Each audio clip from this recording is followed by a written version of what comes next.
It's time for Windows Weekly, and stand back. Mary Jo Foley is hot under the collar about Windows 2004. We'll also talk about the other big drama this week with WinGet, Microsoft Edge, Microsoft 365. There's even Xbox news. Stay tuned. Windows Weekly is next.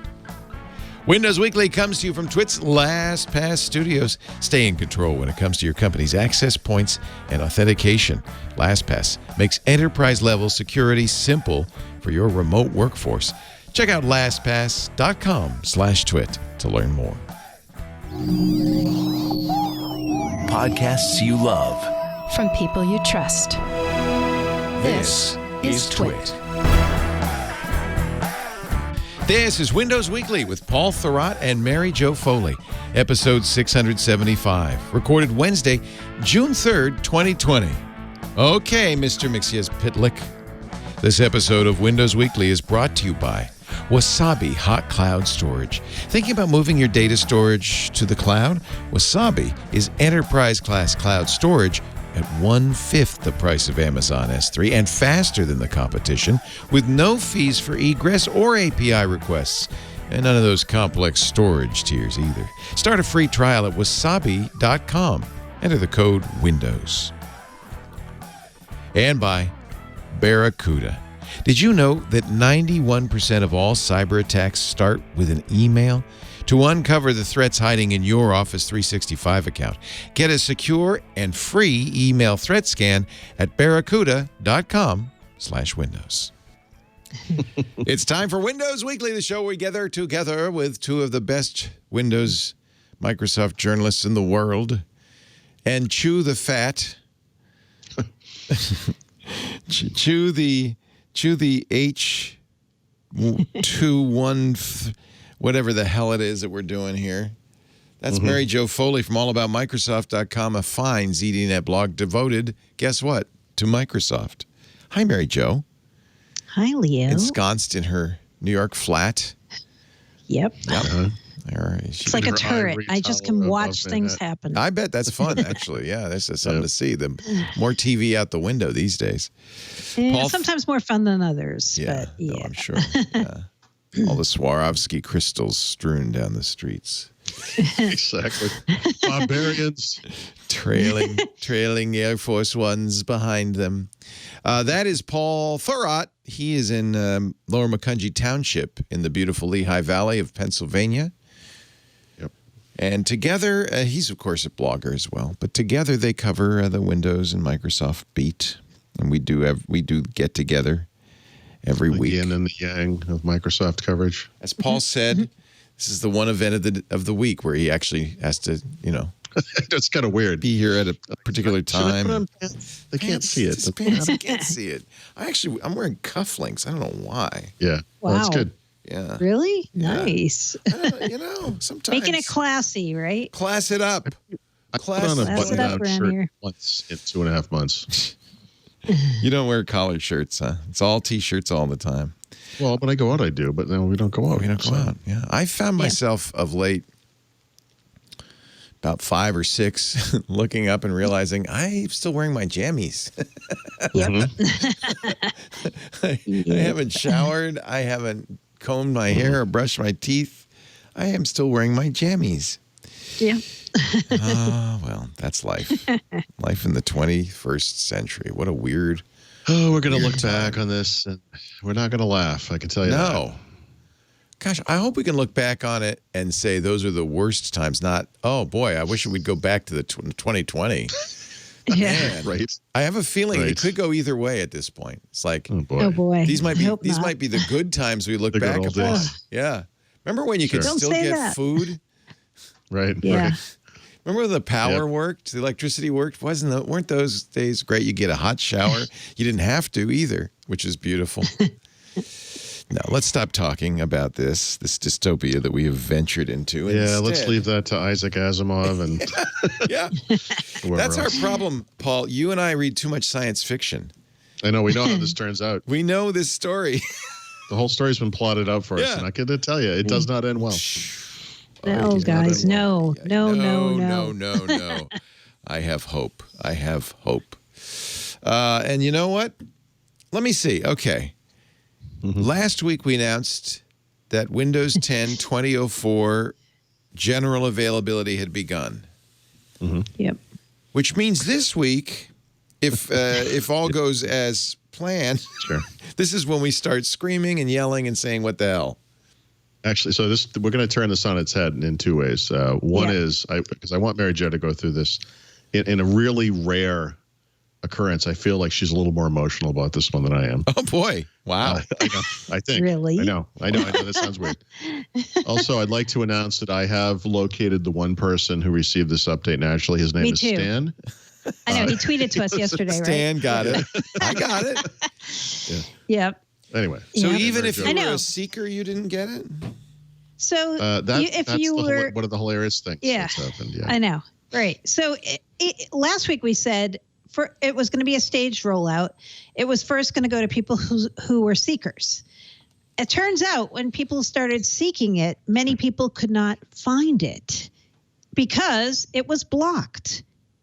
And it was blocked for a bunch of reasons. I'd say the majority of which did not show up or were not cited during the insider testing period, which is really strange. It was very strange.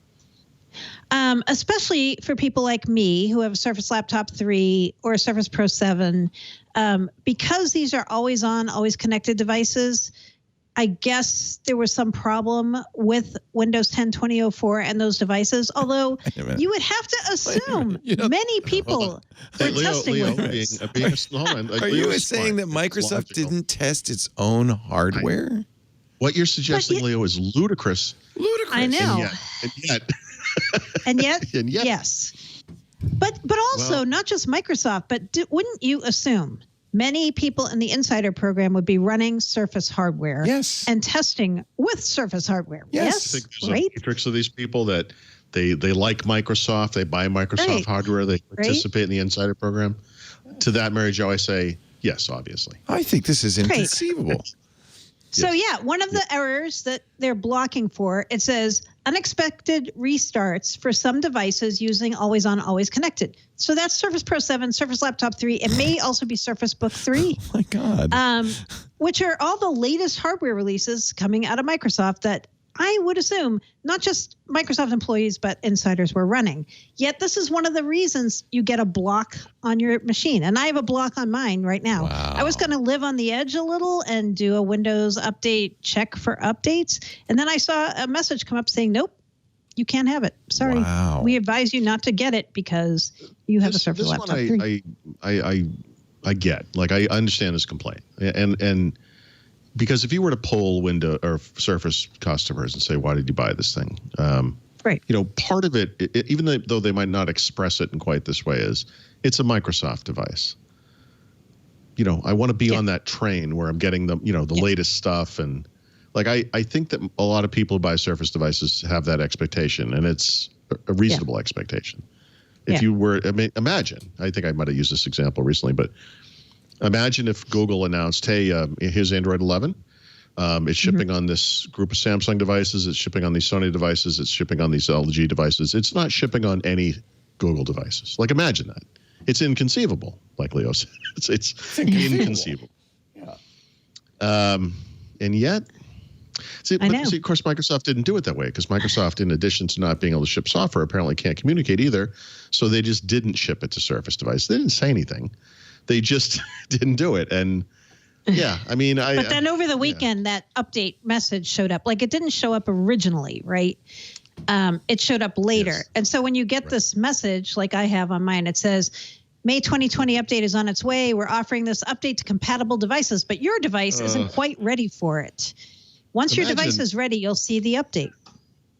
Imagine if you got a mail in the mail, a letter from the Publishers Clearinghouse sweepstakes that said, you're not a winner. You're not a winner. You're a loser. Fact. You are not a winner. You can open this. You can read all you want. You're not winning anything. Like, that's what kind of a crazy. It's like, we see you clicking check for updates. Stop. You're not getting it. We told you to seek it if you wanted it. Now we're telling you to stop. Right. I mean, I guess for the types of people No, actually, it makes no sense. If you're a normal human being, you don't need to see that. You don't need to see it. An update may be coming. I'm glad I saw it though, because I actually tried to seek. And okay. No, but it was good that it showed up. Not a normal human being now. That's the second scenario. So I guess yes, if you seek. If you sought this up, that sounds weird, but and yes, at least it would be nice though. They could tell you what it was. If they're going to provide you this, you're not getting it yet. Yeah. Maybe say, look, you have why. Blah, blah, blah. Yeah. I mean, they know why. No, you have to pick from like 12 things that are on the release information status page. So it might be any of these 12 things that are blocking you, right? Okay. Something though. Yeah. Does it matter? So I mean, some of them are like, you get a stop error when plugging or unplugging a Thunderbolt dock. And people are like, is that what's happening? Like, no, I don't think so. It's not showing this to you so you can troubleshoot it. The idea is we tested this update for an unbelievable amount of time, 15 months plus. Yeah.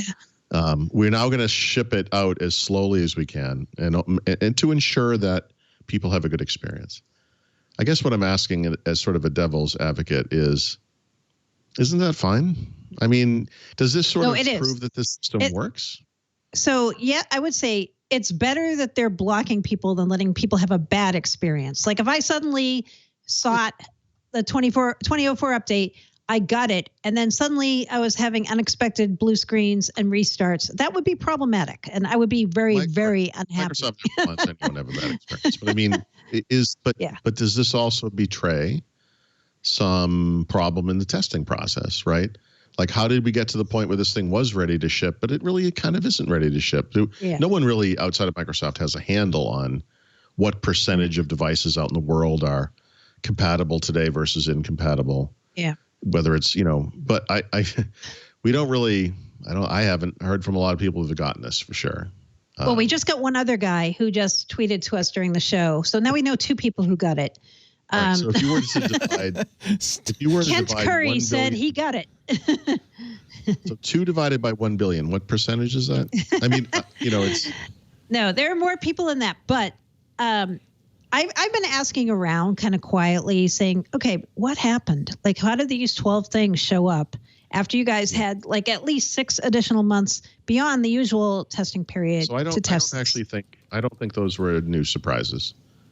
I think this was something that they had internally, and they knew at some point that they were going to ship this thing without those things being fixed, and they just weren't communicating it. Yeah. What I heard, I'll tell you what I heard, which is also a little disconcerting if this is true, is that these were discovered during the release preview ring rollout. Okay, when did that start happening? That was like a while ago, right? Didn't it go to release preview like over a month or 2 ago? And so if it did show up in release preview testing, you would think that they would have communicated that if they were good at communicating, right? So maybe, but they didn't say it. What if it's a bug that is blocking, but it's wrong? Like that's the bug, Yeah. Because that's newer software, right? It lists all these things as they are investigating them, right? It doesn't say, and a lot of them are they're worded in a way that it's saying it might affect you, but it might not. We don't know, yeah. Well, here's something to think about. We just brought up this theory, which I think is valid, that Surface owners, and insiders, there's a big nexus of those people. There must have been a lot of Surface devices in the insider program testing this release. Yep. They were installing multiple builds. Most of those people probably are fine. Right? Yeah. I mean, their machines are fine. Right. If they're not, they would have been complaining. Agree. So what's going on? I know. And so then if you look at the release information management page for 2004, so as they're investigating it, like all these investigations were listed as starting May 27th, right? And they have refined the descriptions of some of them. So now the always on, always connected one says devices with more than one always on, always connected capable network adapter might have issues. So they're narrowing down who is in the group who has the problem, right? As time is going by, like that page is changing, right? I know this is unusual for me. Maybe I'm just getting I'm checking out during the pandemic or something. But I'm not outraged by this. I mean, I'm not outraged. Right. I know. I'm sorry. I didn't mean to suggest that you were. But I mean, I typically would get a little up in the air about this. But I mean, I find it to be curious. I do too. Right. I would like an answer, a public answer, why these 12 things showed up. Right. Like, I just would like to know, I guess, so that when people ask me why is my machine not getting it, I could say, well, Microsoft said they found these issues when they started doing blah, blah, blah. Like, I'd like to have an answer for people more than like I'm just mad that I can't have it, because I don't really care if I have it. I mean, to be honest, I think the reality of this is going to be that in a year from now, after 20H2 has also shipped, and these things are essentially the same thing, right? That these versions of Windows, which are essentially this version of Windows, will be deployed on the majority of Windows 10 PCs out in the world, and we will have forgotten this however long period at the beginning where, for some reason, this happened. I'm going to guess that that's how it goes. I mean, in the scheme of things, not a big deal. I know. It's not a big deal. I know. I knew you didn't think it was a big deal because you didn't christen this a gate. I was waiting for you to have a headline saying 2004 gate. I'm like, where's his headline? It's not there. I honestly, I don't know if I have this in the note. I don't think I put this in the notes. I tweeted something the other day about the version number. I still get things from people who are really upset that it's called 2004, right? Yeah. And because it reminds them of Windows Server 2003, which of course is 17 years old, and this never makes sense to them. And I said, I guess we all have our theories about naming and branding and how they could do versioning, whatever. If they wanted to stick to this 20.0, thing, 20H1, 20H2, whatever, they put a period in the middle of it, 20.04, like Ubuntu does. Just make it obvious what you're talking. It keeps the format, and it makes it less like the old yearly naming style, But but again, not outraged. Just don't, No, I'm not outraged about the naming. It's just it's so convoluted, because when people ask you about it, they'll sometimes say the May update, or they'll say Vibranium, or they'll say 20H1, or they'll say 2004, and like there's so many ways to refer to it. And then you go back and forth with them. Like, do you mean the May feature update? Or like when you're asking this question, or what do you mean? Like, what are you asking me about? So it's just a little tiresome. Yeah. But the whole thing's tiresome. We were dealing with this from, remember, the Creators update and the Fall Creators update. It's like, guys, why do you give things stupid names? Just, I don't know. It's more concerning because it's like, shouldn't they have figured this out? It's just a little concerning. It feels like every time this comes up, right? Yeah. And then people are like, what are we talking about? And I think, I'm like, I think you're more upset, Mary Jo, because finally you decided to be a seeker. I know. I kind of feel like that. You were thwarted. I do too. Well, I was like, you know what? For once, I'm going to be a seeker, just for once. Yeah. No, but you need to understand the pain that's involved with being this kind of person. This is it. This is part of it. This is what it's like. It is fun. Literally frustration. Yeah.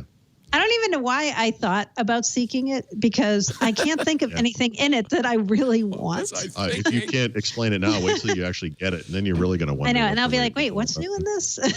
No, you know what I really wanted? I wanted Windows subsystem for Linux too. I didn't want people to know. That's what I wanted. But that's why I wanted or something. You wanted WinGet. That's what you wanted. You were excited about WinGet. I was more excited about Ubuntu. Ooh, wow! I love it when you talk like that. You're gonna get your name in a box if you're not careful. I was more excited by Ubuntu than Mary Jo Foley. I'll be starting up all about Linux.com. Book or something. I'm tempted. I've been tempted. I'll have to say. Been writing about Windows for 24 years, but I'm really excited about Ubuntu. Yeah. It's time to change. Yeah, time to change. I wanted Windows Terminal 1.0. I did. You wanted the Nyan Cat wallpaper. That's what I wanted. Yep. You wanted your lights in your apartment to change colors with the Windows background. All the good stuff that we really want with Windows. That's stuff that really makes a difference. Yeah, it is going to be ironic that after all this, you're going to get it and go, oh. I know. Well, no, I know that's what it will be, but it'll be okay. What are the big notepads improvements, though? Are there? Oh, you can. I hear you can zoom. Okay. Oh, actually, you know what? Okay. Oh no! Don't go there. We're going to regress this. I had some fallout rage last week that some people took seriously. Guys, seriously, get over yourselves. It turns out Zoom was in Notepad already, and that explains why it was also in my application. It's not one of the features I added, differently, whatever. That I don't remember that is, of course, a factor of my age and complete ambivalence during the COVID and pandemic. So, sorry. I'll take that one off the whole board. Sorry, not sorry. Yeah. People took that very seriously. The allegations. Well, maybe because we went on a bit about it. Just a bit about things. I don't understand my form of humor, but it involves repetition over time. It's kind of a... Well, I'll tell you what. We're going to take a little break, and then we will come back with the outrage of the week. Yes, the other outrage. There has to be some outrage. There's some outrage. You have to have some. Yeah. It'd be Wednesday if it wasn't an outrage. The outrage of the week, ladies and gentlemen. It's exciting. It's thrilling. It's gripping. But first, a word from wasabi, that hot stuff you have on the sushi. The green ball that comes with your sushi. No, that's not the wasabi we're talking about. We're talking about something hot, though. Wasabi hot cloud storage. They do actually have a wasabi ball, but that's another story. I'll get to that in a second. Wasabi is the best hot cloud storage because it is, I don't even know where to start. There's so many reasons. How about, I'll start with the obvious. It's 80% cheaper than Amazon S3. One-fifth the cost. It's about 6 times faster than S3. Uses the S3 API. Doesn't have all those complex storage tiers of S3. But honestly, the real reason to use Wasabi is because at that price, it's actually both more affordable and I would argue much more secure than on-premises storage. There are lots of companies that are buying hard drives every week. We need more storage. They're buying SANs for tens of thousands of dollars. In most cases, you can store Wasabi, your data on Wasabi in the cloud for less than just the maintenance fees. The maintenance fees on the same amount of storage in your office. It's that much less expensive. And I'm going to argue it's more secure. Here, I'll give you a couple of reasons. 11 nines of durability. That means, on average, you'd lose one file every 649,000 years. That's not even going to happen because, see, one of the advantages of cloud storage, they're running regular integrity checks on your data. Every object stored in Wasabi is checked for integrity every 90 days. You do that on your on-prem? No, you don't. And it's redundant already. Wasabi stores your data in Tier 4 data centers, facilities that are not only highly secure, but they're fully redundant. So there are multiple copies. You might say, well, what about security? I don't want multiple. No, it's encrypted. In fact, even if you don't request encryption, Wasabi is always encrypted at rest. Industry best practices for security. HIPAA compliant, FINRA compliant, CJIS compliant. That should tell you something. I love the fact that you can say, and this is something you can't do on-prem either. You could, I guess, with some effort, but this is built into Wasabi. You can say, this or all my data is immutable. It cannot be modified by hackers, by malware, by fumble-fingered employees. It's immutable.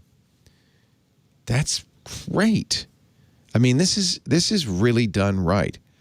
Now, I mentioned how affordable it is, 80% less than S3. I can make it even more affordable. If you pay as you go, it's one-fifth the cost of S3. You can save even more when you use their reserved capacity storage. If you're in the situation where you're buying more, because you're always accumulating more data, so you're buying more storage all the time, you know what you're going to need going forward. You can use Wasabi's reserved capacity storage. Now, this is kind of like buying on-prem. You basically reserve cloud storage in 1, 3, or 5-year increments. The more you buy, the longer the term, the greater the discount. You're going to save even more. You know you're going to be using that. So save. I think this is, this is why it's good to be, number 2. What was that Avis used to say? We try harder.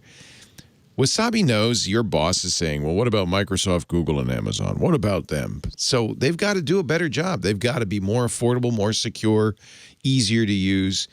For instance, S3 charges for egress. You know, that's always the surprise, right? You store the stuff on S3 and then you want it back. Oh, we're going to charge you for that. Those bills can be very surprising. Boston like that. The API calls, its API is identical to S3's, but they don't charge you for the API calls. I think Wasabi is brilliant. The problem is nobody's ever heard of it. So we're doing our best to tell the world. In fact, now I can't even say that now because now I hear from more and more people all the time and say, yeah, you told me about Wasabi. I've been using it. It's awesome. This is highly secure, disruptive technology turning the industry on its ear. 80% cheaper, up to 6 times faster than the industry leader. You calculate the savings for yourself. So you start a free trial of storage for a month right now when you go to wasabi.com, wasabi.com. Click the free trial and enter the code Windows. And yes, there's a Wasabi ball. They will send you, if you want, if you have a lot of data, they'll send you a Wasabi ball, which you put your data on, you send it back to them. Join the movement. Migrate your data to the cloud with confidence. wasabi.com. Click the free trial link, enter the offer code Windows. Please use that offer link. Don't say Twit or something else. We want Wasabi to know you heard it on Windows Weekly.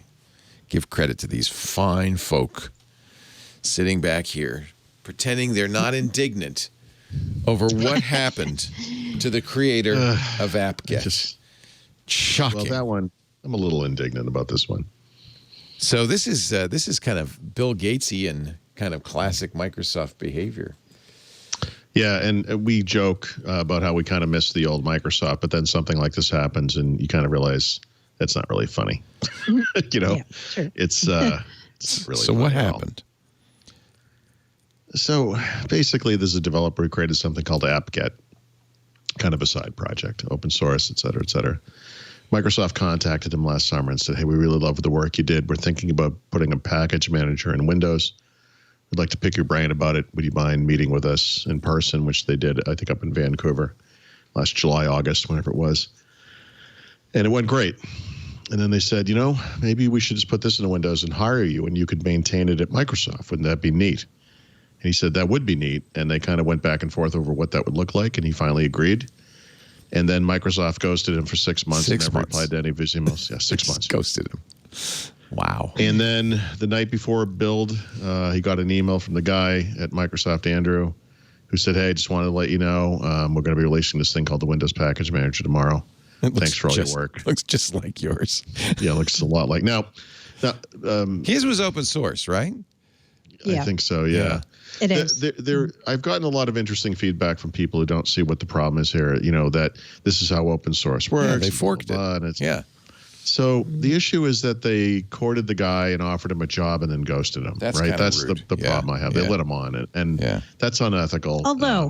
Although, yes, if you read his blog post, I don't know if he was just justifying the fact that he didn't get an offer from them, or if he decided he really wasn't that interested. But he says a couple things like, I wasn't really sure after I met with them that I really wanted to work for them because I was going to have to leave Vancouver and blah, blah, blah. And I'm like, that's interesting. So maybe they couldn't come to terms. You know, Vancouver to Seattle. It's very close to Seattle. Than me to you. 4 hours. I mean, it's yeah. Okay, it's a little further actually, but So no, and Microsoft has a big operation in Vancouver also, which maybe he could have worked there, right? I was a little, and it's hard sometimes to read somebody's words and decide, is he putting a good face on something and he's really mad, or is he really not that mad? He didn't come off as indignant, or He didn't. He came off sort of like, I feel like I kind of need to communicate this, And I feel like if they had given him more acknowledgement when they announced WinGet and they said, by the way, we were heavily inspired by this guy, maybe that would have been enough. Yeah. We forked AppGet and we've created WinGet. Honestly, right. We're very impressed with what he did. How close is what they did to what he did? That's what I don't know. Yeah, I can't. I don't want to state that. I saw varying comments on that. I saw some people saying, "Oh my gosh, it's a direct ripoff," and other people saying it doesn't even look like it at all. Right? So I'm like, I don't know. Like, is Microsoft's version open source? So now what they're saying now is they are going to open source it. Okay, because they may have, I don't know what license he used, but they may have some requirements. So the issue, so aside from the ghosting issue, which again to me is the bigger problem, the person that had kind of screwed him over at Microsoft came out with a little blog post yesterday or the day before. It does not address the ghosting or the job offer at all, and basically just apologized for not giving him more credit, and if anything, just admits that we totally stole from they didn't say steal, but this was clearly the inspiration. The way they announced it is they kind of said, inspired by other package managers, and they listed a few of them, we made this thing, when in fact the thing they made was inspired by one package manager. It was this AppGet thing. And so they kind of said, we should have given him more credit. It's like, that's one of the things you should have done. But did you see what he did on GitHub 2 days ago? We're talking about Kevin Beigi, I think is how he would pronounce his name, the creator. He said, he thanked Microsoft for the blog post, saying that they should have given him more credit. And then he said, there are a few areas Andrew and I have been discussing, and hopefully we'll have more to share with you guys soon. So I'm like, so in other words, so what's going to happen now? They've talked privately, clearly. So his stuff is Apache license 2.0, which means it's allowed that you could fork it for commercial use. You can modify it. You can distribute it. It does require the preservation of the copyright and license notices. But that's kind of weird, because if you don't open source it, I don't know where you'd put those. Maybe in the about box. So maybe they haven't lived up to the license, which I'm sure they will attempt to do, because that's the right thing to do. I'm glad they're giving him credit, but it is, you can fork any open source license. Yes. Open source product. If you take it a step back, though, the problem is the Microsoft of 1992 or whatever year, this is the type of thing they would have done, embrace, extend, whatever. I know that it's allowed by the open source license. Okay, fine. Microsoft today is a completely different company than it was in the 90s, completely different. And they are an inclusive, accessible company. They have embraced open source, you could argue, almost more than any company. There are areas of Microsoft that remain proprietary, of course. I think I talked about some of that stuff a week or two ago. This does a lot of damage to the perception that Microsoft is a good player in the open source world. And I think that's the broader issue. Me too. Aside from what I think that's the bigger issue. We've spent a lot of time wondering aloud why the open source community can't wrap their head around the fact that Microsoft is a good player, is the right company to have GitHub and take care of that thing, that they are to be trusted and, are a good company. They're not the company they used to be. And something like this, unfortunately, I feel chips away at that perception. And it's unfortunate. This is really bad. This is a bad look for Microsoft today, I would say. Yeah, especially if you're trying to win over, as they are, open source developers. You shouldn't take advantage of something that's open source. I don't think, I'm looking at the license, I don't think it requires that they make theirs open source, but they do need a notice in the about box giving him credit. Well, it sounds like he's going to get it. Yeah. It also sounds like they're talking privately, and maybe they will do right by him. Right. And we will find out about that. It is, but this happens, and it is always a little bit of an affront to the author of an open source work if a big, wealthy company comes along and says, "Hey, nice job, thank you. We're going to distribute that now." But this comes up a lot, all the time.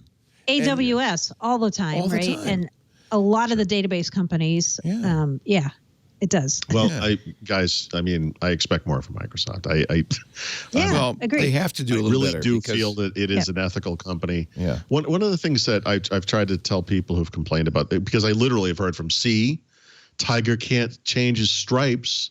Yeah. Same old Microsoft. It's like I always use that example of like you still hold a grudge against Germany and Japan for World War II. I mean, like at what point do we get over this? Right, but then this happens, and you're like, oh well, maybe. But the thing to remind, look, this was one individual. This didn't. It's not like Satya Nadella is sitting in his castle, cackling and putting his fingertips together, wondering how he could screw the world over. And it's starting with this one individual. This was, Microsoft employs 155,000 people, I believe. Yeah. It is, when you talk about something the size and scope of Microsoft, you can't think of it as like this one living being with one will and one, strategy. And I mean, it's unfortunate. Yeah, even something like a package manager, like who knows how big the team at Microsoft is working on that? It's not probably one person. It's probably many people. I'm thinking Satya Nadella kick the door in. He says, I don't give a crap what you use. You steal it. Get that package manager. it's just not like it. It's not. No. And I'm just looking at in the Steve Ballmer era, he would be like, ha ha, sucker, right? It would be, he'd like take pride in it, right? He'd be like, that's what we do. That's why we're good at what we do. Kill cancer, you kill it with more cancer. Oh boy. Yeah. So it's just a bad look, bad optics, but they didn't actually violate any licenses or do anything wrong. Yeah.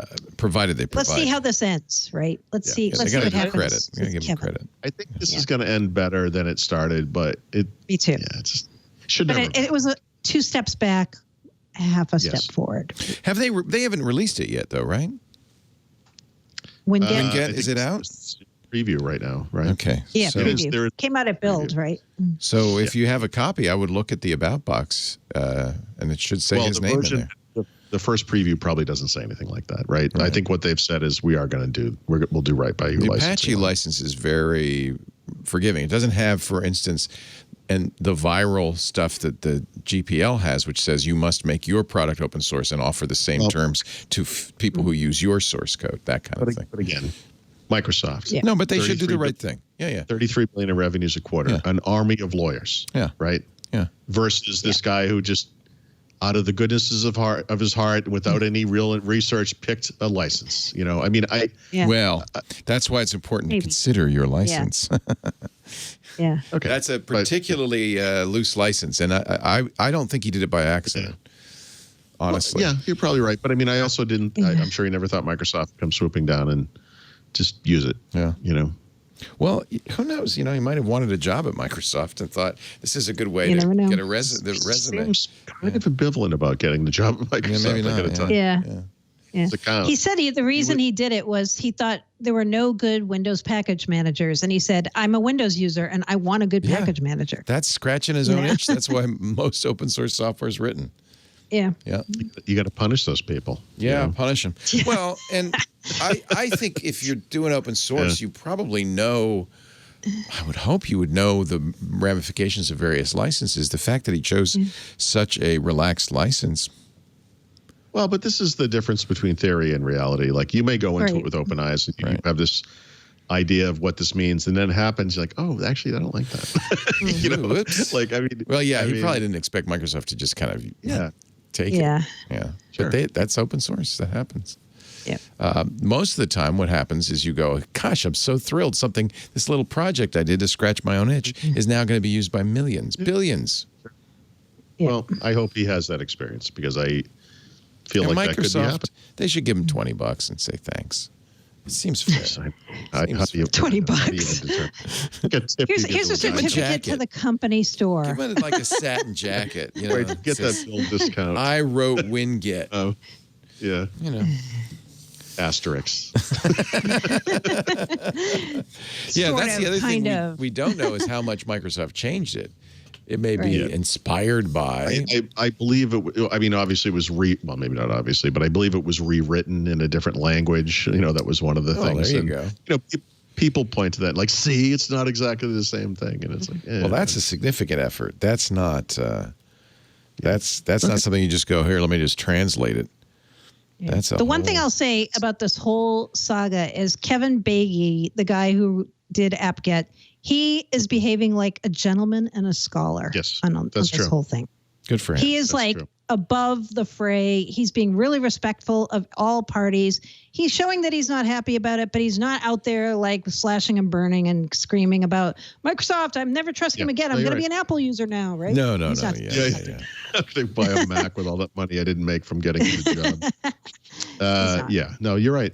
You're right. He's being great. And I think that's part of the reason I find what he writes to be believable. Yeah. You know, he doesn't seem like he's out for revenge. He didn't seem like he was sure he even wanted to say this. He's like, I feel, he's stopping development of AppGet. So he had to explain why am I stopped. Right. Yeah. Interesting. And ironically, he wrote it in he wrote it in C# or he wrote it in C# and Microsoft, which is Microsoft's own language, and they translated it to C++. So, honestly, it looks more and more future. Because he wrote it in C#. It looks more and more like here's a guy who loves Windows, and what he did. To his credit, is more than just the software. He got 1,400 packages to work with it. That's the real job of a package manager. Package manager is useless unless people use it and package up stuff and get once they're that's a lot of packages he did on his own. So he certainly deserves credit for that. Obviously, at Microsoft, there are people who really like the open source stuff, and this is one of the things they looked at and realized was missing in Windows. And they looked at what was available, and they picked his. As the inspiration, we'll call it, for the thing they did. Redmond, start your photocopiers. Hey, we said that last week when we were talking about Notepad. Bastard stole my soap. His blog post was called "The Day AppGet Died," so it's not not completely without some. No, he's sad because he was into doing it, obviously, and spent a lot of time doing it. Yeah. The story of how Microsoft embraced, then killed AppGet. However, I got to point out, the guy has a great-looking website. He made a great-looking website for AppGet. Yep. I'm going to guess the code is very nice. This is good for him in the long run. He will get a job offers. He will be able to do whatever he wants. So. Even if it's not from Microsoft, somebody's going to say, let's hire that guy. Yeah, I mean, the notoriety he gets from this is, frankly, gold. I would think. Yep. Well, I hope so, because he didn't get any from Microsoft. No gold for you. Sorry. Windows 10 deprecated features. I love the word deprecated. I love it too. It's so good. Yeah. It sounds like, something, I don't know, deprecated. Terrible? Well, it's not as terrible as killed, deleted, destroyed. Right. It's just been deprecated. It's like... Deprecated is like when you leave a kid behind at a rest area. No. That's abandoned. He's been deprecated. No. Saying he's dead. This is more like deprecated is like, because usually the usual usage is we're going to continue to support it for a little while longer. But we're getting rid of it over time. It's, you shouldn't use this. Right. We're advising you it's a bad idea if you keep using this. I think the literal meaning of deprecate is to insult, right? Or to put down. But I don't think that's where deprecate. It's to express disapproval of. Okay. What I deprecate is persistent indulgence. It's still supported, but it's no longer being updated. Yeah. Which, frankly, is like a lot of stuff in Windows. Yeah, that's the geek term. Yeah. There's one surprise in this list, by the way. The old Microsoft Edge is on the list, of course, right? They stopped working on that. They're doing the new version. I was surprised to see, not that I had heard about this in a while, but dynamic disks. They literally say is a feature that is no longer being developed. This is a feature that in NTFS that would let you have two physical drives or partitions, I guess, and treat them as a seamless single piece of storage. Yeah. And it was kind of a neat way in the old days when you might get a computer or a workstation or whatever with a relatively small disk. You wanted to add a second disk. You didn't want it to be a D drive. You just wanted it to continue. It's not RAID. It's nothing like that. It's not even RAID 0, but it's just a way to basically combine the two disks into a single, view or whatever of the combined storage. But I guess they're saying it's going to be replaced by storage spaces, which, by the way, is another kind of, I don't want to call it a legacy feature, but it's still a control panel interface. This is storage spaces is itself not particularly new.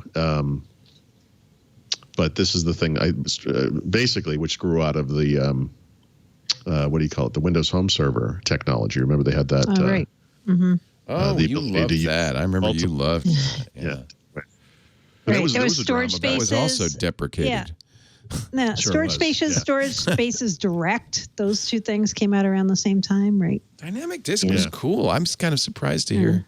Well, I was too. Yeah, that one kind of surprised me. I mean, I guess I haven't thought about it in a while. I mean, this is, when you think about drives today, we get these drives that are so humongous. Right.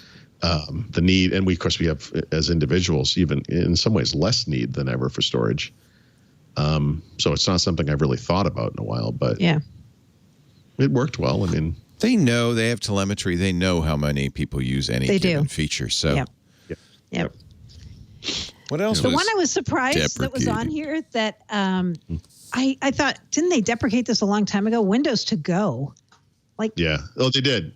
So that one was removed. I don't even know what is that like briefcase? What is that? Yeah, it was like briefcase, wasn't it? Yeah, similar. No, it was like briefcase. Also deprecated.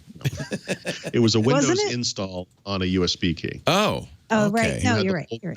Yeah. So what you did was you plugged it into a computer. Yeah. And you could run it. Use that processor and screen and keyboard. You could run it. Oh, that's a great idea. It required specially formatted USB disks. Remember, they used to have special Windows to Go USB keys.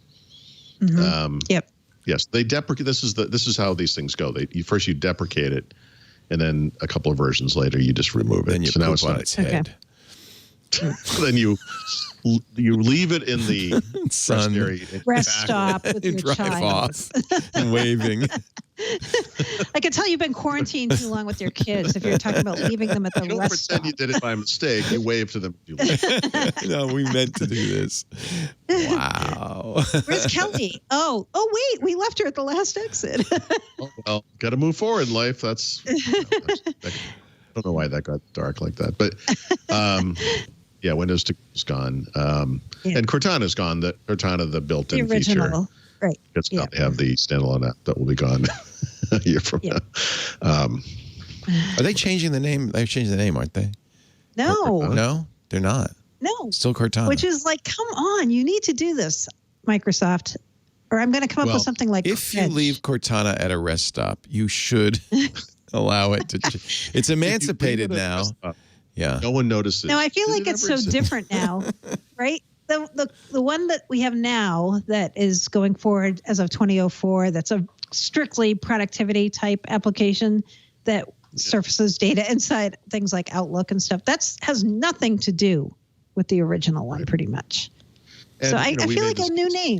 Cortana Junior. No, I feel like no name. Just get rid of it. Yeah, it doesn't. Or no name. It doesn't we need talked a name because it's not a thing. Cortana is just say, "Hey, Microsoft." Of other things. Yeah. You say, "Hey, Microsoft," exactly, or whatever the. Hey, Windows, probably. Yeah, whatever. Just something that you would think of that isn't a word that nobody uses or knows about. Right. Or hey, Cortex. I still like Cortex because it's going to be connected with that too. Too close to Gore-Tex.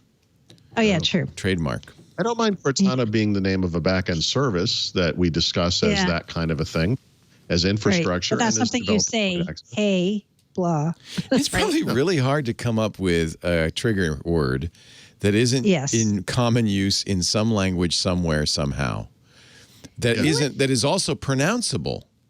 You know what they had? They bought this trademark when they bought Bing, when they were going to do Bing. Kumo. Do you remember when they were going to do Kumo? Kuomo. That might be a Japanese word, though.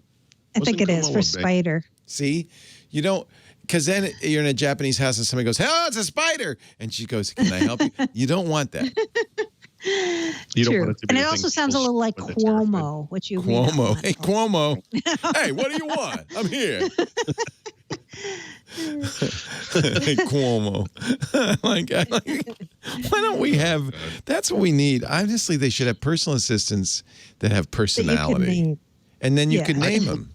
You should be able to name exactly. That's the thing. Like Rodney. You don't hey, have to Rodney. worry about a word that's a problem in another language. Just name it. Let people name the thing. I still don't, because I know we can do it. How do you want to trigger this? Because it happened in the Motorola X people can do phone. it. You could name, you could say, and I used to say, "Help me, Obi-Wan Kenobi." That was my trigger. And I thought that was great. And it didn't get, it didn't happen in the real world. It was a good trigger. So I think they should let people do that. I still don't understand why nobody does that. Nobody lets you do your own. I would use the name of the the Superman villain whose name you had to say backwards in order to get him to go to the other dimension. His name was like Mr. Mxyzptlk or whatever. Oh, yeah. No, wasn't that from, that was Al Cap, wasn't it? Little Abner? Little Abner had a Mr. He was a little alien guy. Yeah. He was from another dimension. Was that? I thought it was Little Abner. Okay. Actually, I think he had to say his name backwards in order to be sent back to the dimension. Trick him. You can see how hilarious this was. Ha ha ha. Yeah. It was a Superman villain. Superman villain. Okay. Mxyzptlk. Mxyzptlk. Yeah, that's the chat room knows. I'll tell you what. Chat room is really good at comic book stuff. Anytime you got a question. What's good about this too? It's like this name's impossible to spell. It's like Mississippi without any vowels. And yet I know whoever typed it in probably got it exactly right. Mxyzptlk. Wow. Yeah, nobody would say that by accident or on purpose. If you say it backwards, like it uninstalls it. Oh, that would be good. Sometimes called Mr. Mixie, an impish character in Superman. Yeah. Okay. Oh, they even have a pronouncer in on Wikipedia. Mxyzptlk. Oh, so I never would have gotten Mxyzptlk. Okay, Mxyzptlk. Didn't mean to grind this whole thing to a halt. Sorry. No, it's my fault. I'm the one who took the bait and went with it. Sure. Any other deprecated features you want to talk about? Yeah, that's the big stuff. There really wasn't that much. That's pretty good. No. Yeah. His first appearance was on Super Friends, by the way, in case you're interested. Really? No, that's disappointing. Yeah, I know. HP has gotten into the mixed reality headset game. Okay. They never left, Leo. This is literally their third generation device. Why would they do this? Yeah, I don't know. Why? I don't know. I thought we were not doing mixed reality headsets anymore. Is it VR or AR or really mixed? It's really VR. It's the Windows mixed reality platform, which is, well, yeah, it's VR. Okay. Yeah. So I guess the big deal here is the resolution is significantly higher. I don't remember the original resolution, but of these devices, I want to say it was 1440p, or maybe that was the second gen. But now it's 2160 by 2160 in each eye, which is that's pretty good. Actually, that's pretty good. Actually good, yeah, and 90 hertz refresh rate, which that's really good. Really good. Like that's gaming good. What's it compatible with? Yeah, so that's the thing. So it's I don't. The vast ecosystem of HP mixed reality games. Jeez, I hope not. No. I don't believe this thing is shipping until much later in this year, and I'm actually sort of wondering if this isn't related or tied to something that might be coming in the next version of Windows, where they might, because we haven't really heard anything about. No, Windows I thought they had deprecated mixed reality headsets. I did. I thought because everyone came out with them, right? Like there were like 5 or 6 vendors came out with them. It went nowhere. Nobody continued. It just kind of fell off the cliff, right? So it is worth mentioning, by the way, that in addition to Microsoft and HP kind of partnering or collaborating on this because it's an HP product, Valve is also involved. And Valve is Steam, right? They have a VR platform. It's also that one big VR game this year, the Alex Half-Life game. So this would work with that stuff for sure. It's not going to be just Windows mixed reality, but I don't think it's tied to any other major VR platform. Yeah, if there is such a thing. It has nothing to do with Xbox Series X or any of that, right? Nope. I'd like to correct myself. Mr. Mxyzptlk first appeared in Superman 30 in 1944. Oh. So I remember it from the comic books. Yeah, you're right. Well, no, I didn't. I mean, I didn't remember when it debuted, but I wasn't around. It was in Lois and Clark: The New Adventures of Superman, and yes, of course, in Super Friends, but goes farther back than that. Super Friends was the shape of a ice thing, form of a water thing. That was the I don't know. The Wonder Twins, wasn't it? Super Friends. If it's not in Wikipedia, I don't know. I think that's what Super Friends said. Reading from Wikipedia. The brother sister was like Donnie and Marie. By the way, his name pronounced backwards is Kilpitzism. And that's when he goes back for 90 days to his home dimension. Right.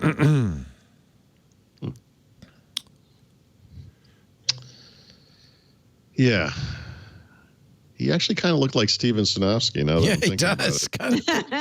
It does. You're right. You know. Oh my God. Let's get back on track, Leo. Sorry. Bad. No, not your fault. How about let's talk about some Edge, the new Microsoft Edge. Did we get it with 2004? No, you didn't get anything. Nope. You were thwarted. But by the way, people seem to be confused about that too. Yeah, I know. Why? Yep. But you got to remember, this is a timing issue because 2004, from a code perspective, like a feature perspective, was completed 6 months ago. And you know, Microsoft Edge didn't ship in stable form until January. I know you could make this case, but you're not going to ship the January version of Microsoft Edge in this product. So, I mean, our guess is that it will probably appear in 20H2, right, as a built-in feature. But between now and then, aside from the manual downloads, what they have to do is deploy it automatically to people via Windows Update. And apparently that just started this week. Yeah, today or yesterday, right? So the really kind of strange thing here is it's starting with people who are running Windows 10 1803 or 1809. So maybe that's because that's a smaller group of people and they can make sure it's working correctly. Maybe. No one knows why. There's no explanation. And it seems like it's going to be coming soon to the later versions like 1903, 1909, 2004 through Windows Update soon, because they posted support articles that make it look like this is going to happen soon. Yeah, I don't know if we've discussed this ever, but Microsoft likes to do these things slowly. Yeah, they do. That's their new thing. And, you know, that's not a bad strategy. No, to be honest. But Windows Update has been around since, what, 1998? I mean, no, and you could, and people who wanted, no, people who wanted to go and seek the stable version of Edge, they could do that starting in January, right? So now we're starting to see Windows Update roll out in June. The original plan was going to be just a few weeks after January's announcement. They were going to start rolling it out, and then the pandemic hit, and I think everything was just kind of put on hold then. I'm glad they waited, in terms of rushing. Me too. Obviously, I am too. Yeah, not everything is there. We still don't have history sync, and I think the open tab sync.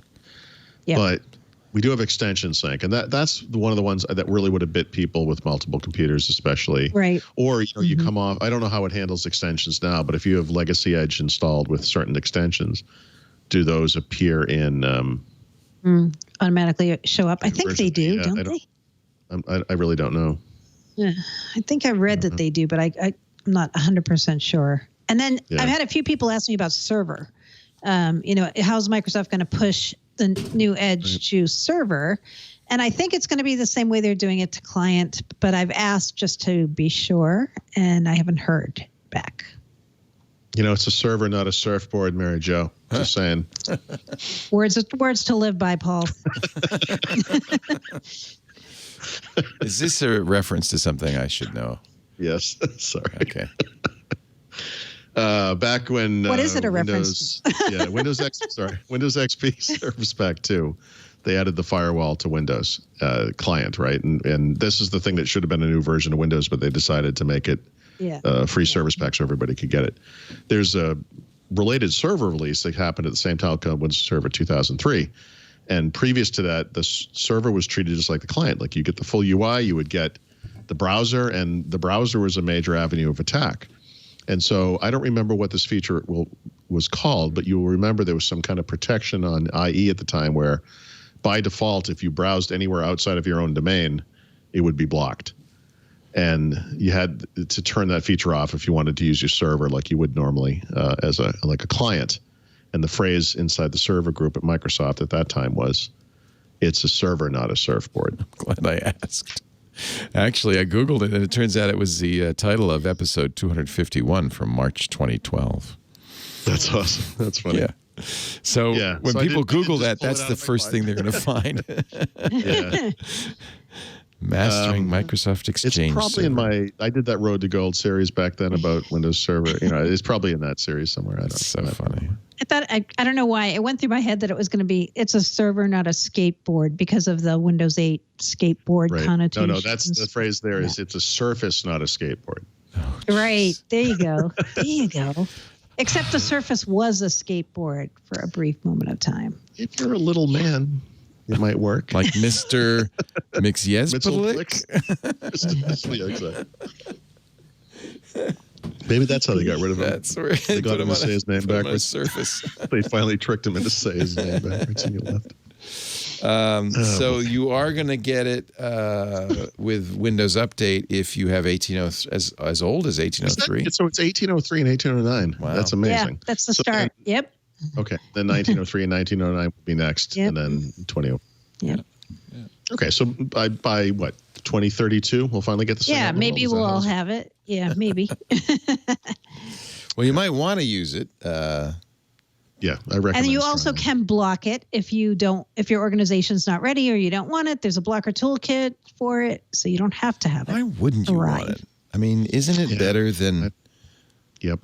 Well, some people don't want Edge at all. Like they standardize their company on Chrome or whatever. I will say there are a few features missing that were in the legacy version that were useful. I got used to using Edge for reading PDFs. It was actually a very full featured. Yeah, that makes me mad. I liked that. Yeah, what, the read aloud PDF thing? No, just having open PDFs in Edge. Yeah, just opening them. Worked really well. You didn't need Adobe Reader.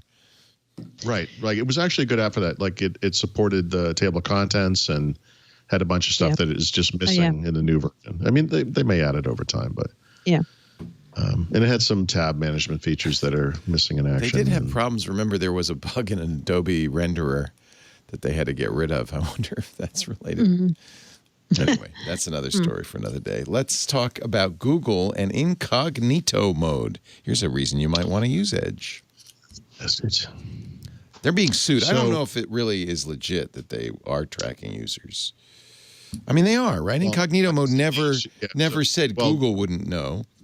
This is a claim. So Google's defense is like, look, we never said that some people, some organizations, your ISP, et cetera, couldn't see what you're doing. So if you go into like Pornhub or something, like, you're not necessarily protected. The idea is we're keeping people who use your computer from seeing this kind of stuff. It even says it when you get you've gone Incognito. You got to look at the actual complaint though, because what they're saying is that Google has built in advertising telemetry specifically designed to track people even when they're in incognito mode. Right. Even when they specifically take steps to hide their activities, including steps that Google says will stop this activity. Oh, well, so that's the that's the complaint. And potential class action in the millions. This is obviously a U.S. suit. So we'll see what happens. I would say if you want to sue Google, this is a good time to do it. This is a company that is under a lot of antitrust scrutiny right now. Yeah, let's go get them. Let's go get them. Well, the rationale being, in other words, you could get money, but I mean, if that's what you're after, I mean, good. But if you actually want to change the behavior of a company like Google or Apple or Amazon right now, it's a good time to complain because you're starting to see changes occur because they don't want to go to court. They don't want they don't want antitrust problems. They'd like to put this behind them. So if you're seeking actual behavioral change, isn't necessary. Give it a whirl. Strategy. Just to clarify, does Edge still read PDFs or is that gone completely? It does still read PDFs. I was wondering that too. It does. Right? It does. Okay. It's very basic. It doesn't have a lot of the features that were available. Okay. I believe actually that read aloud is there, but I can look that up. I think it is or will be soon. I saw that on the roadmap. Yeah. I think it is there, but let me see. Yeah, let me just open this thing up. So, for example, like when I open my book file in the old Edge, I would get the table of contents view that I could pull down and I could go jump to a specific chapter or whatever. That's missing in action here. So it's just dumbed down. Actually, read aloud is not here. I'm sorry. So read aloud is not there. Okay. But I think it's coming soon. I do.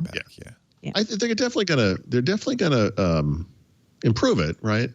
Yeah. Right. But it's like the one thing I actually really liked about the old Edge, and made me really happy. Yeah. And now I miss it. Yeah. I wish I could launch it just to use that. Anything not to install Adobe.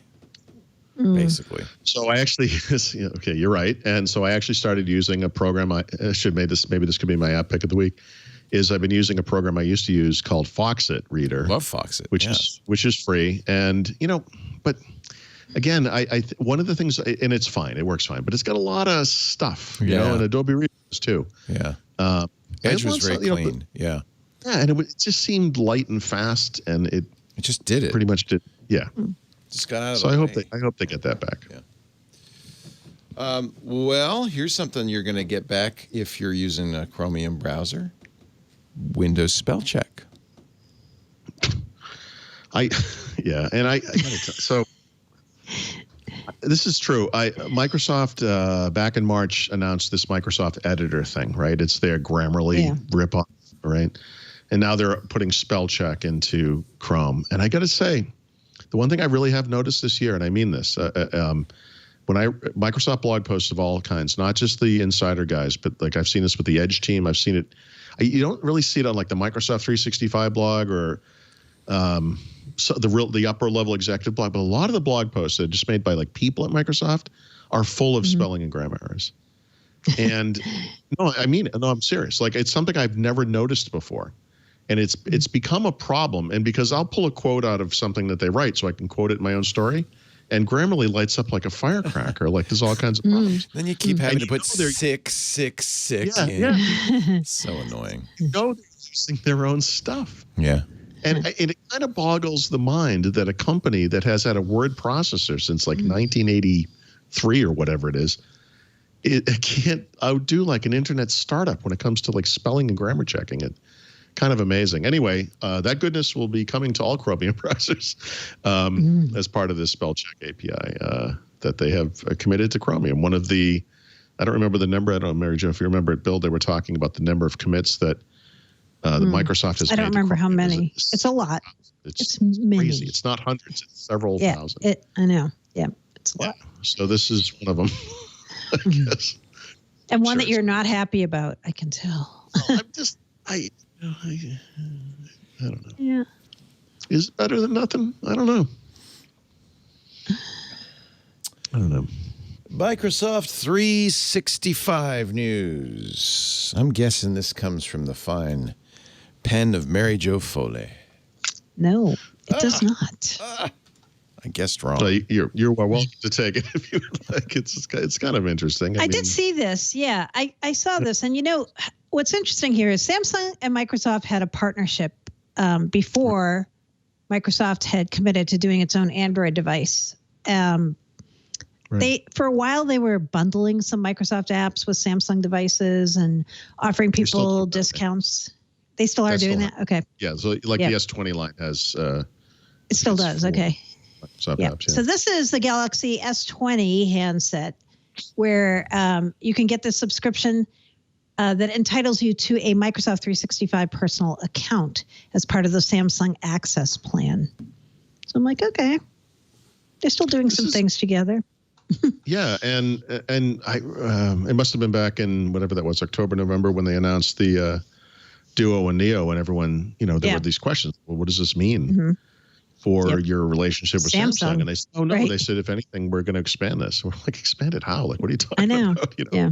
And it's because they continue to pretend the Duo's not a phone, so they feel like it's not an overlapping set of offers. Yeah. So the reason to me that this offer is interesting, because it is a subscription service. You pay a monthly fee, you get a phone, right? And these phones start at $1,000, right? That's the they're the high end phones, right? Yeah, but I should point out nobody's buying the S20. Right. Premium phones. Well, some premium phones, but the S20 has been a big flop. Yeah, it sold less than half, I think, what the previous version did. Yeah. So, launching a $1,400 phone in the, on the outset of a pandemic. Yeah. It's classic. But this is actually a pretty good deal if you do want this kind of a phone, because in it you get the S20 of your choice. You get the premium support from Samsung. You get a Microsoft 365 personal subscription, right? And if you do the math on all this stuff, you're actually paying a lot less if you want all those things, right? I mean, you're paying less than you would if you bought them separately. But it's also a month-to-month thing. So you can cancel this at any time. You can also upgrade to a different phone, I think, every 9 months. So when the Note, whatever it's called, 30 or whatever they're calling it, 21, whatever, comes out in August, if you want to, well, you couldn't do it in August, but maybe in December, January, whatever, you could upgrade to that. February comes, maybe they change the term of the deal or whatever it is, and you can say, yeah, I don't want to do this anymore. And you have to send the phone back, obviously, but you're done. Like, there's no closing costs. You don't pay off anything. You just give it back. And I mean, So how much a month is this? Yeah, so it's not super inexpensive because you have to kind of do the math on, like, what does this stuff actually cost? Like, if you bought a $1,000 phone and you were going to, you'd probably pay for that over 2 years, but it could be even longer than that, right? You know, how much would that be per month if you weren't trading in a phone, you know? So I walked through this. The cheapest version of this is $37 a month. So it's the phone. Remember the premium support. Premium support is usually, I have it in here somewhere, is where is it? It's it's $12 to $20 a month per device. So for that device, probably $12 a month. And then Microsoft 365 Personal is billed at $584 a month. So we're talking 12, 17, 18 bucks not for the phone. So 37 minus that, we're talking about $19 for the phone, basically. That's cheaper than the cost would be. You could get a $1,000 phone for $19 a month. Right. So it's actually pretty good. It's still 37 bucks a month. I mean, if you want the really expensive one, the $1,400 phone, it's $48 a month. Okay. That's still cheap, though, compared to paying your phone off over time. Right. Yeah, and it's month to month. You can cancel at any time. Right, which is great. That's nice. Yeah. Which is the key to this. They also have a version of this for smart TVs, by the way. And in that case, instead of Microsoft 365, what you get is your choice of various entertainment and gaming services. Oh, that's cool. One of which, by the way, is Xbox Game Pass Ultimate. So Microsoft is involved in that end too. But I guess the question here is, remember when Apple came out with the iPhone upgrade program probably 3 years ago-ish or 4 years ago-ish? And at that time, I thought that was kind of brilliant because people were upgrading their phone, in some cases every year, just to get the latest phone. And this was a way to constantly have kind of the new phone every year. And I thought that was seemed like a good idea at the time. I would say today, people are kind of stretching out the phone. They like paying it off and then using it, which, by the way, financially is a very sound strategy. I don't know if this kind of treadmill of never not paying something every month for something is going to be appealing to people. So I guess we'll see. But yeah, the phones have not sold as well as the previous phones because of the situation and the cost. So this, in some ways, you could argue is an interesting way. What do we got to do to get you into to try an to get S20 people to do it? Yeah. I guess it's kind of like offering a lease, except it's like, can you imagine a car lease where you're like, I used it for 3 months and I'm done, and you just give it, That's what's really always trade interesting. up. Yeah. I think they're probably hoping you're not going to do that because what is the value of a 3-month-old Samsung Galaxy S20? Samsung phone, it's $37. Yeah. Those things decline in value really very quickly. You thought the car was bad, you drove it off the lot, like a Samsung phone. The Samsung phone is only good. A used Samsung phone is only good for one thing, other than using it, which is trading it in for a new Samsung phone. Because then they do. They always do. I mean it. They do good trade-ins. Yeah. That's where you get a lot of value for that phone. But beyond that, not much. Let's do a little Xbox news. Mary Jo, if you'd like to go feed the kitties. Wow. We call it Xbox news. Mary Jo Foley calls it beer time. Yeah, that would be good. What do we got today, Paul? I always feel compelled to keep this as quick as possible. No pressure. I like it. She's enjoying it. I'm enjoying it. Everybody enjoys it. Take your time. I'm not trying to hurt anybody. No, there's not that much going on. Microsoft, is part of their kind of dribble strategy on the Xbox Series X, has revealed in the past week that it will be the most compatible console ever. They're doing that backward compatibility thing. So it will play all Xbox One games. It will play all backward compatible games that are available today on the Xbox One, going back to the original generation Xbox. That's awesome. To me, that's Xbox today. That's what makes Xbox special. I think that's great. They're also doing that thing where basically, not every game, I guess, but well, no, I should say every game will be better in some way when played on a Series X. And now that sounds kind of familiar because we heard that claim when the Xbox One started backward compatibility. The way that those games will be made better is, at the very least, faster load times, better frame rates, right? In some cases, they're actually adding HDR to games that didn't have HDR in the beginning, which is kind of cool. The other fun thing about this to me, though, is like right when Microsoft announced this, of course, people went to Sony and they said, well, what are you guys going to do for the PlayStation 5? And they were like, well, eventually we're going to release a system update that will let you play some PlayStation 4 games. It's like, okay, so Microsoft, as good as backward compatibility can be, Sony, we'll get there, someday. So someday. There you go.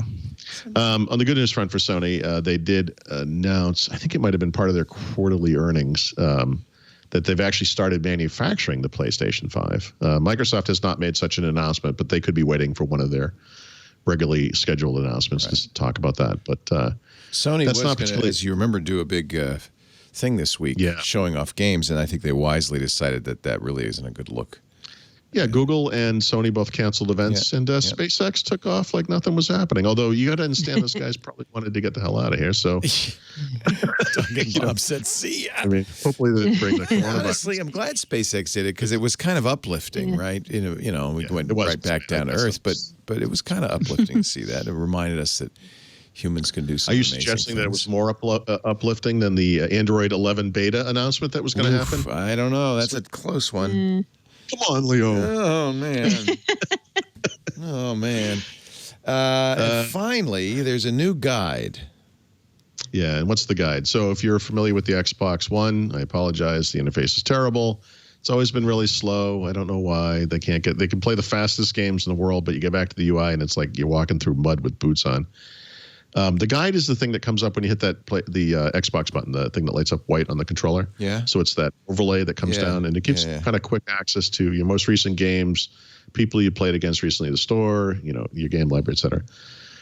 So like they did previously to the dashboard, which is the rest of that UI, that multi-screen interface, they've streamlined the design of this so that it's quicker to get to the things that people want to use the most. So the way they've, again, they can't make the thing faster, but they can cut down on the number of steps, and that makes it faster. So it's like, it takes me a long time to get to the store, so we're going to move the store closer to your house. See, now it's faster. It's faster. All right. Well, I'll play with it tonight. I'll go home. I still haven't installed Microsoft Dungeons. I got to do that. Did it come out? Minecraft Dungeons. Minecraft Dungeons. It's out. Yeah, it is out. It is out. I'm disappointed. I thought we would be hunting Steven Sinofsky in a cave below the Redmond Microsoft campus. Yeah, he could, instead of the Keiko demon, it could be Steven Sinofsky's.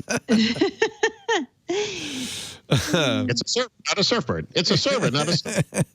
That might get me to play Xbox. All right, let's take gun on this. Let's take a little break as we imagine what a Microsoft Dungeon would be like. And then we'll come back with the back of the book in just a second. Our show today brought to you by Barracuda. Security becomes so important when you send employees home, when they're working from home, because they're still working at work in a way, right? They're VPNing in, or at some point they're going to bring those laptops back to work, attach them to the network.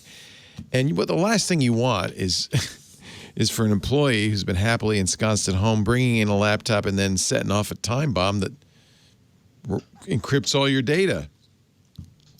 Barracuda is a name everybody knows, best name in computer security.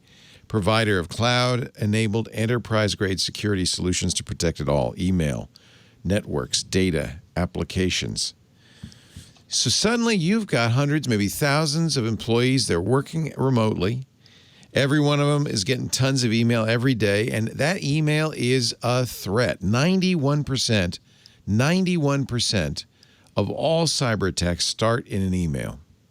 We're talking spear phishing, ransomware, account takeover, conversation hijacking.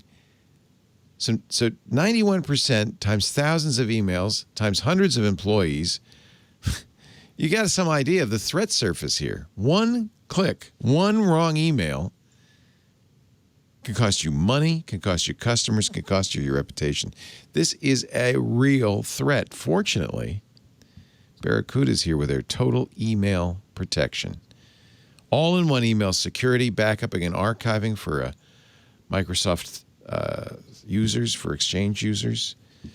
In fact, I'll tell you in a little bit, you can get a free email threat scan of your Office 365 account. And I'll tell you how to do that in a second. Barracuda Total Email Protection. There's a blog. They have a great blog, by the way. Just a side note, I would recommend visiting the site. I was reading a post that said, because they do this for a lot of big companies, they see a lot of email, a spike in spear phishing attacks related to the coronavirus, 667% since the end of February. Massive spike. Impersonating the World Health Organization, impersonating the boss. That's a great way to get a work-from-home employee to open an email. Hey, I need this spreadsheet done in 2 hours. Get on it. And they're in a hurry, and they click it, and it's not a spreadsheet. It's a spear phishing attack. Barracuda Total Email Protection does all-in-one email security, backupping, and archiving. Archiving is important. A lot of businesses, you have a legal obligation to store your email, right, for some years, sometimes as many as 7 years. AI-based protection from spear phishing, account takeover, business email compromise. And the reason it's important to have this AI-based is you can't do rules-based because it's changing all the time. Hackers are so savvy, they're constantly modifying their attacks to get around protections. So you have to have software that's smart enough to adapt to this current situation. There's also automated incident response, so you or your team, your IT team, can work quickly and efficiently to address attacks. That's important too, because if the employee opens that email, if you can shut that down at the source right away, then you can save the company. They also do something I love, security awareness training, so your workforce gets smarter about what not to do. They are, in fact, the first line of defense, aren't they? That's where the attacks are happening. They're the attack surface. You got to train them. Barracuda does it all. Ensure the safety and security of your business. This is just one of many Barracuda tools, but this one's a great one. And they'll give you a free threat scan in your Office 365 account right now if you go to barracuda.com/Windows. No obligation, no risk. Barracuda.com/Windows. Wouldn't you like to know, is there anything in my email that could be dangerous to the company? You can do this for free right now. Barracuda.com/Windows. We thank Barracuda for supporting our company, protecting our company, protecting you. Barracuda is your journey secured. Barracuda.com/Windows. Use that address. I've said that before. Sometimes people use /twit or something. No, use Windows if you would, because that way they know you heard it here, and that helps the show. Barracuda.com/Windows. Now, Paul Thurrott. Speaking of drop quotes, Leo, use Windows if you would, Leo Laporte. Use Windows if you would. If you will, please. I'm talking the offer code. I'm putting that on my book. Use Windows if you would. So I love your tip of the week is just basically one word. Yeah, it's a White Lion song from the 1980s, but it's also something that hasn't come up here in a while, which is, people will come to me and say, should I install Windows 10 version 2024? 2004. And the answer is, if you're asking me that question, no. So you should wait. And for all of the kind of fury that is happening in the community, and it's been kind of weird for me to watch this because I'm usually the one leading the charge with the torch. People who are technical and you need Windows subsystem for Linux too for your work, you can handle it. Don't worry about it. Just go get it. But for most of us, there's nothing major happening here, so there's no reason to introduce any potential instabilities by manually downloading the ISO or whatever, just upgrading, which you could do. Don't do wait. That. Just wait. Just wait. Just wait. Just wait. Yeah. No reason to rush. So, there's no reason. There's no reason.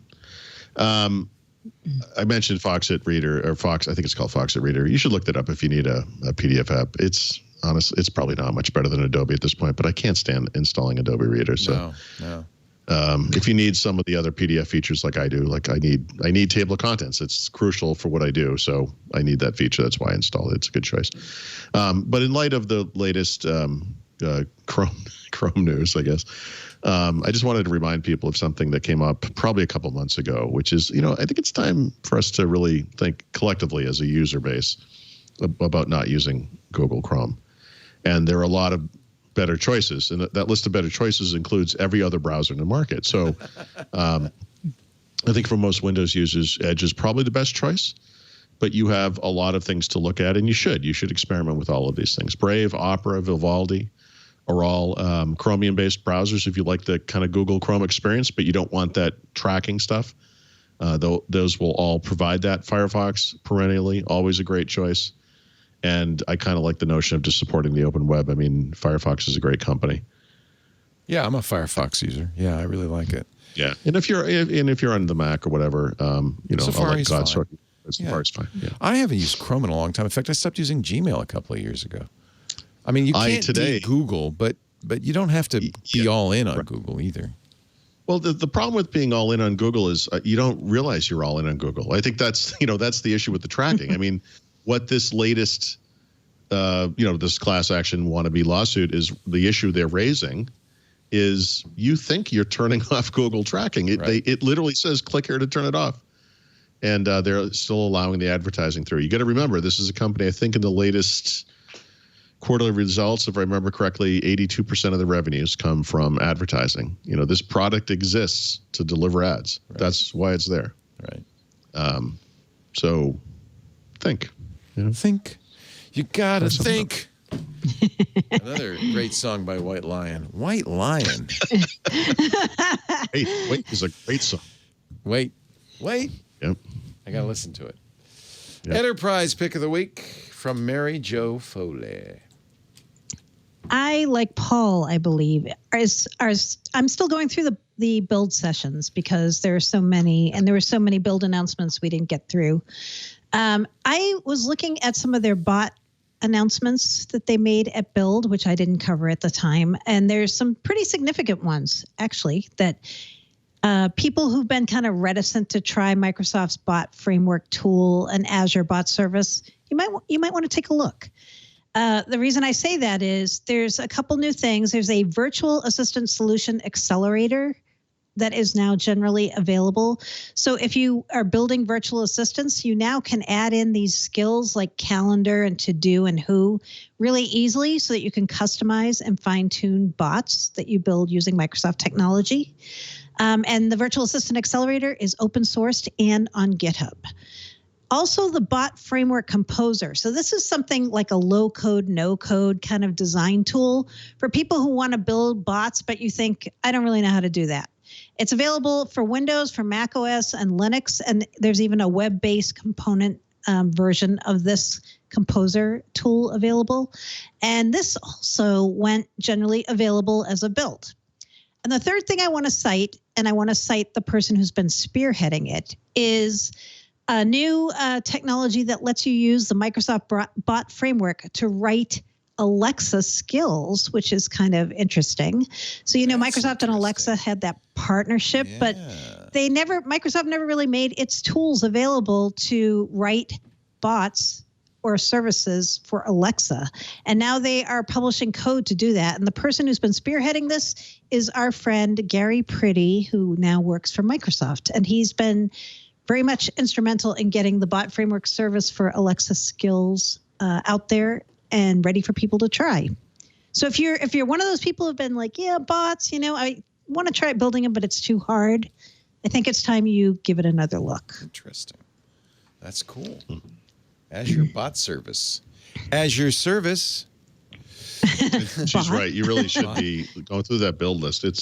There's an astonishing array of content there. It's unbelievable. Yeah.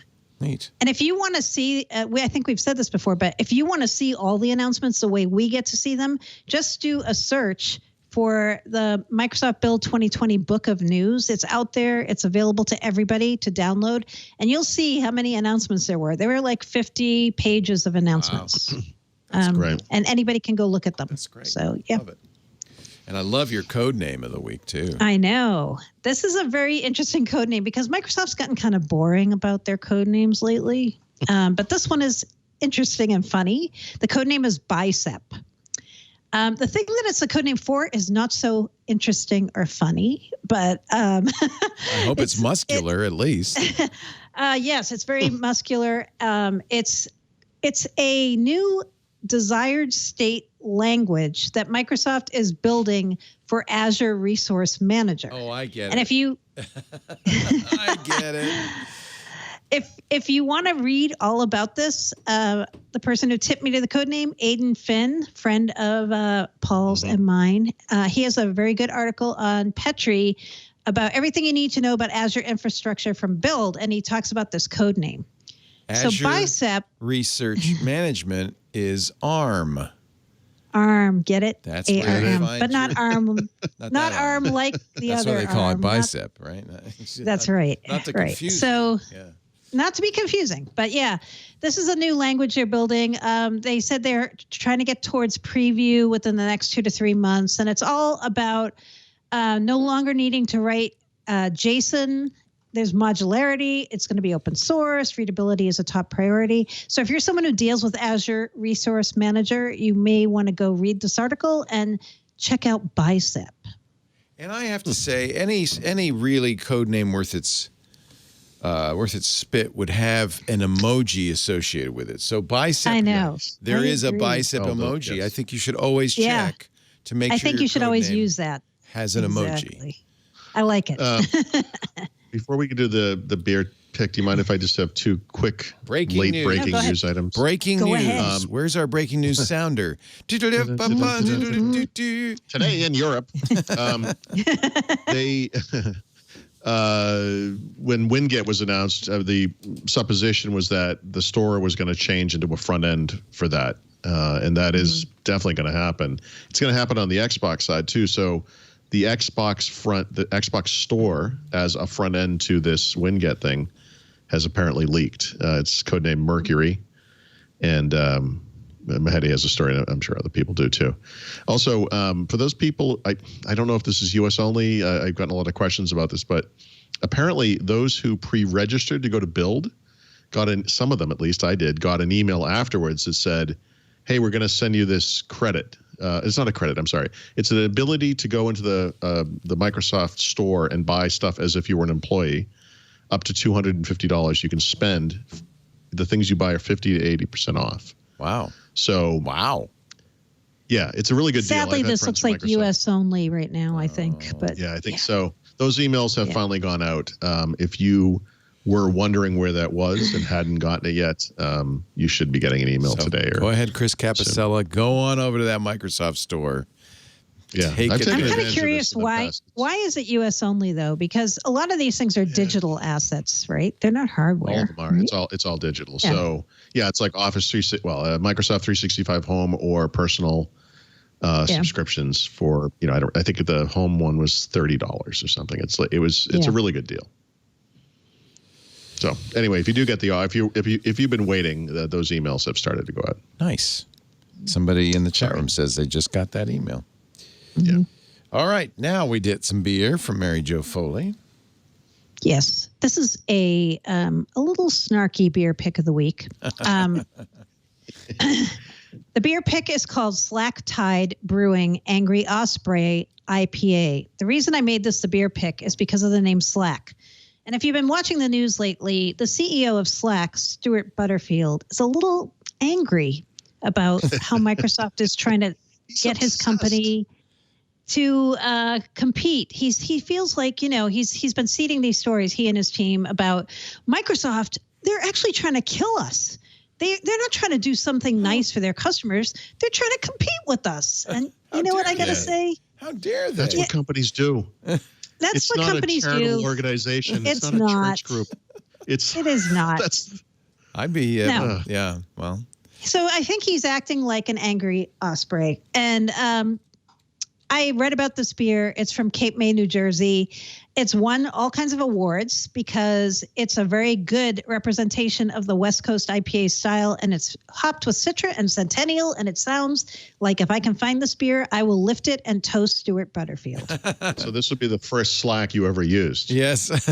No, I've used Slack before, but this would be a delightful use of Slack. And I love it that Slack Tide has a hop in its name. There's a nice, beautiful hop. Oh, that's not an avocado. Well, it could be a pineapple, but I think it's a hop. No, I think it's a hop, guys. So they are a hoppy beer. Yep. That concludes this thrilling, gripping edition of Windows Weekly. You don't see a lot of avocado beers. Oh, I bet Mary Jo could find you one for next week if you really I don't know. That doesn't sound good. The smooth taste of avocado on the back end.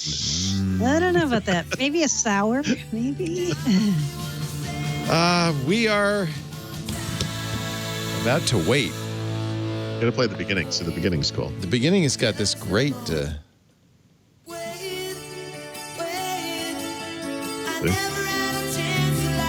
guess we're gonna take it down immediately.